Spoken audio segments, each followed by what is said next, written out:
Empathy is one of the core customer service skills. In fact, it's one of the 5 principles of IT customer service success. Your leadership team may have talked about the importance of empathy for your customers. You've probably read many articles about the importance of empathy, but how can you improve your empathy? Hi, I'm Don Crawley, author of The Compassionate Geek, and today I'm going to teach you 7 ways to improve your empathy. Now, before we get started, make sure you subscribe to this channel, and if you're on YouTube, click the alert notification. Empathy is your ability to understand and share the feelings of another person. It's about putting yourself in the other person's position and imagining what you would want if you were them. There's more to it, however, than just thinking about what you would want if you were them. You must consider what they want and need based on their life experiences, influences, and beliefs. In other words, you must think about how they want and need to be treated in the moment, not just how you would want to be treated if you were them. As Brené Brown says, to fully empathize, you must make a connection with the other person. It's feeling with people. So here are 7 ways to improve customer service skills through empathy. Number 1, don't judge. Sometimes what you don't do is as important as what you do.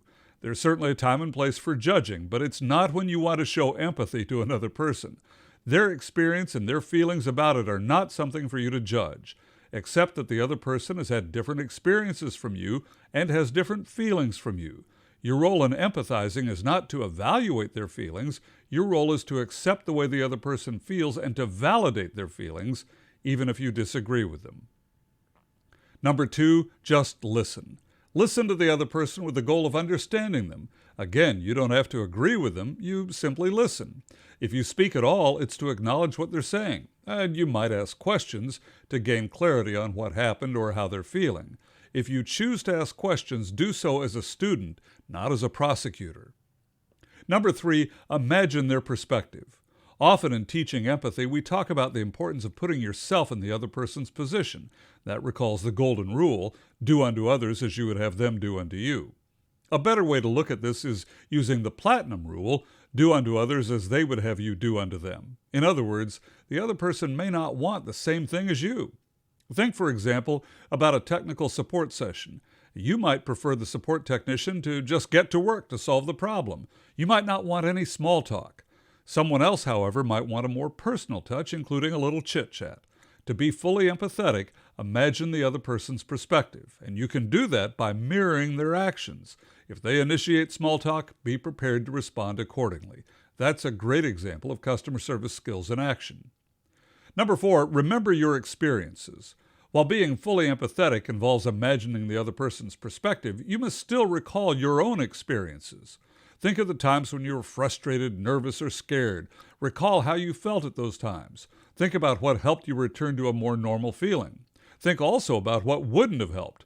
Doing so may help you understand what the other person is feeling and provide some insights into words and actions you can use, bearing in mind that what worked for you may not necessarily be right for the other person. Number 5, be curious. Be curious about others. Try to learn about people who are different from you. Talk to new people. Engage in small talk while waiting in line. Some people say they don't have any use for small talk, but small talk is the prelude to big talk. What are some of the life experiences of the people who differ from you by language, dialect, heritage, economic status, race, gender, religion, or anything else? As before, don't judge, listen and learn. Number 6, caring about the other person. Have compassion for others. That's one of the most basic of customer service skills. Compassion is when you notice someone hurting and want to help. Be careful about making your compassion conditional on your judgment of the other person. Think instead about how you can make the other person's experience a little bit better. Think about how you can make the world a little bit better. It doesn't need to be big. It could be something as small as picking up a piece of trash. And number 7, connecting, one human to another. Work on building relationships. Relationships can be intimate and deep, such as a marriage. They can also be brief and shallow, such as when you provide technical support to an end user. Regardless, work to ensure that the other person in the relationship is having a good experience, that you're affecting them in a positive way. Connect with others, one human to another. Your ability to master customer service skills is based on both technical competence and the ways in which you build relationships. Use these 7 ways to improve your empathy to help build more satisfying and fulfilling relationships with both your customers and coworkers. Want more? Enroll your team now in Compassionate Geek IT customer service training so they can work together, get things done, and take care of customers. Visit CompassionateGeek.com or click the link in the description.